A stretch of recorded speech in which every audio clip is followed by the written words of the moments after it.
एक आदमी जो सुरक्षात्मक कपड़े पहने हुए है बर्फीली तूफानी जमीन पर चल रहा है। चारों तरफ नजर डालते ही दिखाई देता है चारों ओर जमी हुई लाशें हैं। एक रहस्यमयी बर्फीले तूफान ने पूरी दुनिया की आधे से ज्यादा आबादी को मिटा दिया है और यह तो बस पृथ्वी पर एक रहस्यमयी जाति के पहले हमले की शुरुआत थी। जो लोग बच गए हैं उन्हें अब और भी भयावह चुनौतियों का सामना करना होगा। आप देख रहे हैं 2025 में रिलीज हुई नई आपदा थ्रिलर फिल्म इटर्नल डिस्टेंस। कुछ लड़कियां नाव में सवार होकर समंदर में छुट्टियां मना रही थीं। जैसे ही उन्होंने जश्न मनाने के लिए जाम उठाया, अचानक पीछे की समुद्री लकीर अंधेरे में डूब गई और फिर आकाश से एक हरी रोशनी तेजी से नीचे गिरने लगी। लड़कियां इससे पहले कभी ऐसे दृश्य नहीं देखी थी। वो हैरान थीं कि सामने क्या आ रहा है। तभी अचानक समुद्र की लहरें तेज हो गईं। उनमें से एक लड़की जहाज चलाने दौड़ी, लेकिन पाया कि सभी इलेक्ट्रॉनिक उपकरण फेल हो चुके थे। तभी बाहर की दो साथी लड़कियां अचानक जमीन पर गिर पड़ी। बच गई लड़की डर के मारे कांपने लगी। वो खिड़की से देखती है, एक बर्फ का टुकड़ा आसमान से नीचे गिरता है। दृश्य बदलता है। अर्जेंटीना के एक शहर में लोग बिजली विभाग के खिलाफ सड़कों पर उतर आए हैं। बिजली 3 दिन से बंद है और लोग अब बेहद गुस्से में हैं। पुलिस भी कुछ नहीं कर पा रही, सिर्फ ट्रैफिक को मोड़ रही है। गाड़ी में बैठे हुए जुआन सिर्फ मुस्कुराकर सिर हिलाते हैं। असल में वह अपने दोस्त की पार्टी में जा रहे थे, लेकिन अब रास्ता बदलना पड़ेगा। जब वो एक और चौराहे से गुजरते हैं तो देखते हैं बहुत सारी फायर ब्रिगेड की गाड़ियां जा रही हैं। इससे उन्हें कुछ अनहोनी की आशंका होती है। दोस्त के घर पहुंचने पर पता चलता है कि शहर की एक पावर सब स्टेशन में आग लग गई है। खास बात ये है कि वहाँ के पास एक एस्बेस्टस फैक्ट्री भी है और ये चीज जलने पर जहरीली गैस छोड़ती है। इसी वजह से इतनी सारी फायर ट्रक भेजी गई थी। अब जब उनका संदेह दूर हो गया तो जुआन अपने दोस्तों के साथ पोकर खेलने बैठ जाते हैं। टेबल पर चारों दोस्त 30 साल पुराने यार हैं। एक दूसरे को बहुत अच्छे से जानते हैं। सिर्फ वही नौजवान जो बीच में ग्रुप में शामिल हुआ था कुछ असहज लग रहा था। वह इधर उधर देखता फिर रहा था और उसे घर के मालिक का छुपा हुआ गैस मास्क भी मिल गया। जब सब दोस्त खेल में मस्त थे तभी अचानक ऊपर की लाइट बंद हो गई। किसी ने सोचा भी नहीं था कि यहाँ भी बिजली चली जाएगी। लेकिन इससे भी अजीब बात अभी बाकी थी। सभी लोगों के मोबाइल अपने आप बंद हो गए। बाहर से रह रहकर तेज धमाकों की आवाजें भी आ रही थीं। तभी घर की मालकिन नीचे भागती हुई आई। उसने खिड़की से देखा कि गैराज का चौकीदार जमीन पर गिर पड़ा है। मालिक बाहर जाकर देखने की तैयारी कर रहा था, लेकिन जुआन को कुछ अजीब लगा। खिड़की के बाहर सफेद कण तैर रहे थे। ऐसा लग रहा था जैसे बर्फ गिर रही हो, पर अभी तो गर्मी का मौसम है। मकान मालिक को अचानक याद आया हाल ही की एक खबर। कहीं यह उसी पावर स्टेशन की आग से फैला एस्बेस्टस की राख तो नहीं? शायद चौकीदार की मौत भी इसी जहरीले पदार्थ के कारण हुई हो। अब कोई भी बाहर जाकर मदद करने की हिम्मत नहीं जुटा पाया। तभी एक कार बेकाबू होकर रास्ते के किनारे टकरा गई। अब सभी के मन में अनहोनी की आशंका भर गई। वे अपने परिवार से बात करने की कोशिश करने लगे, मगर अफसोस सभी मोबाइल बंद थे। यहाँ तक कि लैंडलाइन भी काम नहीं कर रही थी। अच्छा हुआ कि मकान मालिक ने थोड़ी समझदारी दिखाई। उसने सबको कहा कि दरवाजे खिड़कियाँ अच्छे से बंद कर दो ताकि जहरीले कण अंदर न घुस पाए। जुआन ने हाथ खिड़की पर रखा। बाहर की ठंड सीधा उसकी हथेली को चीरती चली गई। वास्तव में बाहर बर्फ गिर रही थी। उन सब ने अपनी जिंदगी में ऐसा मौसम कभी नहीं देखा था। गर्मियों में बर्फ गिरना ही हैरानी की बात थी, लेकिन ये बर्फ जहरीली भी थी। सफेद बालों वाला बूढ़ा आदमी और भी ज्यादा घबरा गया। उसे अपने परिवार की चिंता सताने लगी। उसने एक जैकेट उठाई, सिर पर ओढ़ ली और सबकी मना करने के बावजूद वह बाहर निकल गया। सभी लोग खिड़की की ओर चिंता में देखने लगे और देखा कि वो बूढ़ा बस कुछ कदम ही चला था कि अचानक गिर पड़ा। जहरीली बर्फ की ताकत का सभी ने अपनी आंखों से अनुभव किया। अब सब पूरी तरह घबरा गए थे। काफी देर बाद जाकर वे इस आपदा को स्वीकार कर पाए। धीरे धीरे पूरा शहर सफेद झाड़ जैसी बर्फ में ढकता चला गया। इसमें कोई शक नहीं था कि जो लोग सड़कों पर घूम रहे थे वे सभी मारे गए। अचानक नीचे से लगातार खटखटाने की आवाज आने लगी। सब लोग तेल का दिया लेकर नीचे जांच करने गए। पता चला कि कोई दरवाजे के बाहर मदद की गुहार लगा रहा था। घर के मालिक ने बताया कि यह दरवाजा सीधे गैराज की ओर खुलता है, जिसका आमतौर पर इस्तेमाल नहीं होता। यहाँ तक कि चाबी भी नहीं मिल रही थी। सभी ने मिलकर विचार किया और आखिरकार फैसला हुआ कि ताला तोड़कर उस व्यक्ति को बचाया जाए। जो लड़की अंदर आई वह एक डिलीवरी गर्ल थी। उसकी साइकिल खराब हो गई थी और वह उसे गैराज में ठीक करके निकलने ही वाली थी। तभी उसने देखा कि गैराज का चौकीदार जहरीले गड्ढे में गिरा पड़ा है। जुआन ने ये सुना तो उसका मन कुछ बेचैन हो उठा। वह लकड़ी के दरवाजे से बाहर निकला और एक छोटी गली पार करके पार्किंग लॉट में पहुंचा। जुआन की कार ज्यादा दूर नहीं खड़ी थी, लेकिन कार की चाबी सुरक्षा कक्ष में रह गई थी। बीच में एक हिस्सा ऐसा था जहां छत टूटी हुई थी और वहां से बर्फ गिर रही थी। घर के मालिक ने उसे मना किया कि इतनी जोखिम मत उठाओ, लेकिन जुआन को उस डिलीवरी गर्ल की बात याद आई। उसने टोपी और रेनकोट पहन रखा था। इसका मतलब यह था कि जब तक बर्फ सीधे त्वचा से न टकराए तब तक खतरा नहीं है। जुआन भी अपने परिवार की चिंता कर रहा था, इसलिए उसने जोखिम लेने का फैसला किया। सभी के सहयोग से एक ट्रक को सुरक्षा कक्ष के दरवाजे तक धकेला गया। ड्राइविंग सीट पर बैठे जुआन ने एक लोहे की सीढ़ी बाहर निकाली। उसने प्लास्टिक बैग से अपना सिर ढका और सीढ़ी के सहारे सुरक्षा कक्ष में प्रवेश कर गया। जुआन ने अपनी और अपने दोस्तों की सभी चाबियां निकाल ली। सबने राहत की सांस ली। आखिरकार इतनी बड़ी आपदा में कोई भी किसी और के घर में आश्रय लेना नहीं चाहता था, लेकिन जब जुआन ने चाबी लगाकर कार स्टार्ट करनी चाहिए तो कार में कोई प्रतिक्रिया नहीं हुई। अब जाकर सबको समझ आया कि बिजली गुल होना और मोबाइल बंद होना कोई इत्तेफाक नहीं था। जरूर शहर पर एक बड़ी इलेक्ट्रोमैग्नेटिक पल्स EMP का हमला हुआ था, जिससे सभी इलेक्ट्रॉनिक डिवाइसें फेल हो गयीं। अब स्थिति पहले से भी ज्यादा गंभीर लग रही थी, क्योंकि ऐसी तबाही या तो सूर्य तूफान से हो सकती है या फिर परमाणु बम के विस्फोट से। तभी मकान मालिक ने देखा कि सामने वाले घर की लाइट जल रही है। एक बूढ़ा आदमी खिड़की के पास खड़ा था। उसे बहुत चिंता थी कि कहीं सामने वाला खिड़की न खोल दे, इसलिए वह यथासंभव संकेत देने लगा ताकि उन्हें चेतावनी दे सके। लेकिन उसकी यह हरकत सामने वाले की जिज्ञासा भड़का बैठी। बूढ़े आदमी ने झट से खिड़की खोल दी। कुछ ही देर में उसकी पत्नी भी वहाँ देखने आ गई। नतीजा यह हुआ कि पति पत्नी दोनों ही उड़ती हुई बर्फ की बूंदों के बीच तुरंत जमीन पर ढेर हो गए। अब जब आसमान थोड़ा थोड़ा उजाला होने लगा,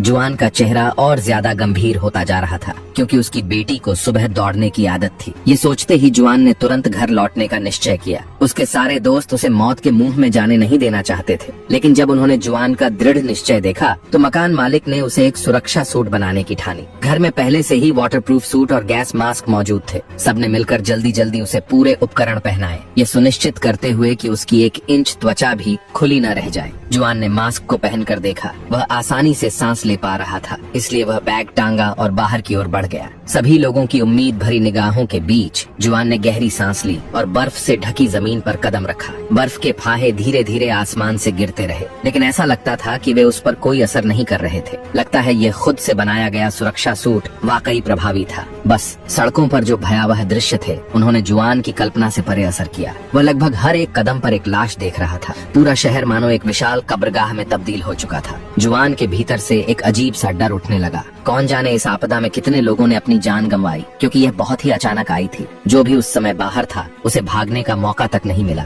हवा का तापमान लगातार गिरता जा रहा था। जुआन के शरीर में असहजता महसूस होने लगी। उसे लगातार ऐसा लग रहा था कि कोई पीछे से उसका पीछा कर रहा है। उसने थोड़ी देर दौड़ लगाई ताकि शरीर का तापमान बढ़ सके। तब जाकर वह ठंड की वजह से हो रही मानसिक भ्रांति से उबर पाया। जुआन ने नक्शा निकाला और शॉर्टकट से अपनी बेटी के घर की ओर जाने की तैयारी की। स्टेशन के पीछे के हॉल को पार करने के बाद वह रेलवे ट्रैक पर चलने लगा, लेकिन अगले ही पल सामने जो दृश्य था उससे जुआन के रोंगटे खड़े हो गए। एक ट्रेन पटरी के बीचों बीच रुकी हुई थी और उसके चारों ओर यात्रियों की लाशें पड़ी थीं। संभवतः जब ट्रेन स्टेशन पहुंचने ही वाली थी उसी समय यह जहरीली बर्फ गिरी होगी। जुआन दांत भींचते हुए आगे बढ़ता रहा। अचानक एक डिब्बे से कुछ आवाज आई। सोचा भी नहीं था कि अंदर कई जीवित लोग छिपे हुए थे। उन्होंने जब जुआन को पास आते देखा तो समझे कि शायद कोई दमकल कर्मी उन्हें बचाने आया है। आखिरकार वे लोग पिछले 6 घंटे से वहाँ फंसे हुए थे। ना तो उन्हें कुछ खाने को मिला, ना ही एक घूंट पानी नसीब हुआ। जुआन ने लाचारी में सिर हिलाया। वह अकेले दम पर इन सभी को बचा नहीं सकता था। वह बस अपना बैग खोला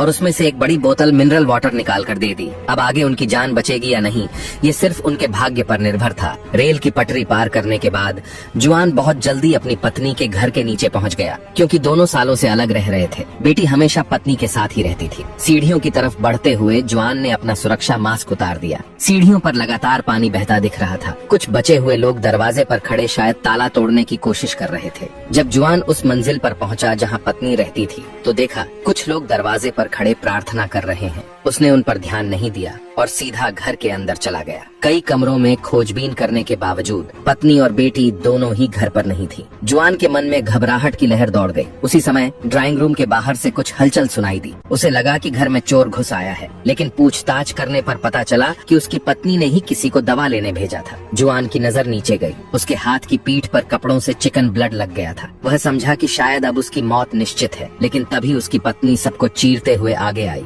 उसने सारे गैर जरूरी लोगों को घर से बाहर कर दिया। तब जाकर बेटी की खबर दी। पता चला कि वह पिछली रात किसी सहेली के घर गई थी और अभी तक वापस नहीं आई है। ये सुनकर जुआन गुस्से से पागल होने लगा, लेकिन इससे भी बुरी बात यह थी कि पत्नी को अपनी बेटी की दोस्त का पता ही नहीं पता था। जुआन ने जबरदस्ती खुद को शांत किया। अभी शिकायत करने का वक्त नहीं था। उसने तय किया कि वह अब सीधा बेटी के स्कूल जाएगा। वहाँ स्कूल में यकीनन सभी छात्रों का पता मौजूद होगा। जुआन ने जैसे ही दरवाजा खोला, देखा कि बाहर बड़ी संख्या में स्थानीय निवासी जमा थे। असल में उसके जहरीली बर्फ से बचने की बात फैल चुकी थी। कुछ लोगों का अनुमान था कि जुआन के पास कोई विशेष इम्यूनिटी है। जुआन ने समझाया कि वह सिर्फ एक गैस मास्क का इस्तेमाल कर रहा है और वह बर्फ जो शरीर पर गिरती है वह जहर खो देती है। उसी वक्त एक गंजा आदमी सामने आया और मास्क देने की मांग करने लगा, क्योंकि इस इमारत में एक व्यक्ति ने निराश होकर बाथटब में आत्महत्या कर ली थी, जिससे पूरी बिल्डिंग का साफ पानी लगभग खत्म हो गया। अब ये सब लोग उम्मीद लगाए बैठे थे कि जुआन का मास्क उन्हें बाहर जाकर सुपरमार्केट से पानी लाने में मदद करेगा। जुआन ने झूठा वादा किया, लेकिन बैग से एक पिस्तौल निकाल ली। क्या मजाक है, वह तो इस मास्क की मदद से अपनी बेटी को ढूंढना चाहता है। मगर उसे क्या पता था कि वो गंजा आदमी भी कोई साधारण शख्स नहीं था। उसने न जाने कहां से एक पिस्तौल निकाल ली और नीचे की ओर ताबड़तोड़ फायरिंग शुरू कर दी। जुआन मजबूरन जवाबी हमला करता है। हालांकि दोनों का निशाना बेहद खराब था। फिर वह अपनी पत्नी को लेकर एक फ्लैट में घुस गया और दरवाजे को अलमारी से जाम कर दिया। जुआन ने पत्नी से कहा कि वह जलरोधक कपड़े खोजे। उसी वक्त बालकनी से नीचे की कार देखकर उसके दिमाग में एक योजना आई। जब पत्नी ने वाटरप्रूफ जैकेट पहन ली तो जुआन ने गैस मास्क उसके सिर पर पहना दिया। अब दो में से सिर्फ एक ही बच सकता था। जुआन ने पत्नी से कहा कि वह पहले जाकर बेटी को ढूंढे। पत्नी खिड़की से कूदकर सीधा कार की छत पर आ गिरी और सफलतापूर्वक बिल्डिंग से बाहर निकल गई। बिल्डिंग के बाहर वह गंजा आदमी अब भी अंदर आने की फिराक में था। जुआन बीच बीच में कुछ फायर करता, जिससे वे सब सिर भी न उठा पाते, मगर वह गंजा आदमी भी कम चालाक नहीं था। उसे अंदाजा हो गया कि जुआन की गोलियां खत्म हो चुकी हैं। तभी उसने भीड़ को साथ लेकर जबरदस्ती भीतर घुसना शुरू किया, लेकिन जुआन तैयार था। उसने बाएं हाथ में एक प्लास्टिक बैग लिया और दाहिने हाथ में एक लकड़ी की कुर्सी उठा ली। भीड़ की हैरान आंखों के सामने उसने जोर से बालकनी का शीशा तोड़ दिया। गंजा आदमी और उसके लोग तुरंत डर के मारे भाग खड़े हुए और जुआन प्लास्टिक बैग की सुरक्षा में उसे जहरीली बर्फ का कोई नुकसान नहीं हुआ। उसने तुरंत बैग उठाया और बिना देरी किए नीचे कूद पड़ी। तेज भाग दौड़ के कारण उसकी सांसें उखड़ने लगी। जुआन को लग रहा था जैसे सांस लेना मुश्किल होता जा रहा है। कुछ ही कदम चले थे कि वह बर्फ में गिर पड़ा। अधमूंदी चेतना में उसे ऐसा महसूस हुआ जैसे वह किसी और ही जगह पहुंच गया हो। फिर जब वह दोबारा होश में आया तो खुद को एक कार के अंदर पाया। बगल में कुछ लोग थे जो सुरक्षा सूट पहने हुए थे। जब उन लोगों ने मास्क उतारे तो पता चला कि वे उसकी पत्नी और कुछ पुराने दोस्त थे। अजीब संयोग था। सुबह जब जुआन निकल चुका था तो उसके कुछ दोस्त आराम करने की तैयारी कर रहे थे। घर की महिला चाय बनाने के लिए नल का पानी लेने जा रही थी, लेकिन उसके पति ने उसे तुरंत रोक दिया। कौन जानता है कि नल का पानी जहरीली बर्फ से दूषित है या नहीं। सुरक्षा के लिहाज से उन्हें सिर्फ बोतलबंद पानी ही पीना चाहिए,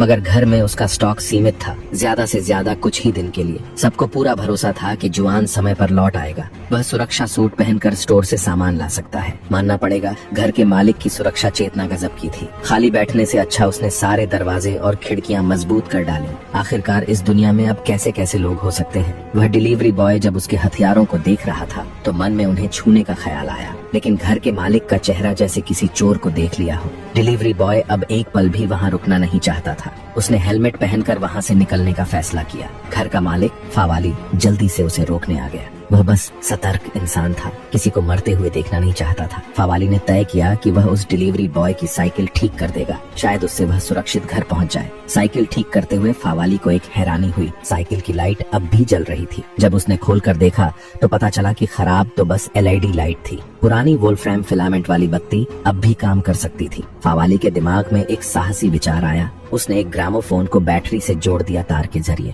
थोड़ी ही देर में एक मधुर संगीत की आवाज गूंजने लगी। तभी फावाली को एहसास हुआ कि इलेक्ट्रोमैग्नेटिक अटैक सिर्फ इंटीग्रेटेड सर्किट पर असर करता है, जबकि पुराने जमाने के उपकरण अब भी काम कर सकते हैं। सौभाग्य से उसके पास एक पुरानी कार भी थी। कार स्टार्ट होते ही वे तुरंत फायर स्टेशन पहुंचे। वहाँ सभी को एक एक सुरक्षा सूट मुहैया कराया गया। इसी दौरान दूर से गोलियों की आवाज सुनाई दी। फावाली को लगा शायद जुआन किसी मुसीबत में फंस गया है। जैसे ही वे एक मोड़ पर पहुंचे, उन्हें जुआन की पत्नी मिल गई और इसी तरह वे सभी मिलकर बेहोश पड़े जुआन को सुरक्षित बाहर निकाल लाए। जब पूरा दल बंद पड़ी सड़कों को पार कर रहा था तो किसी ने ध्यान नहीं दिया कि आसमान से कुछ आग के गोले नीचे गिर रहे थे। क्या कोई नई आपदा अब फिर से आने वाली है? अगर आप भी इसका जवाब जानना चाहते हैं तो जुड़े रहिए। मिलते हैं अगली कड़ी में।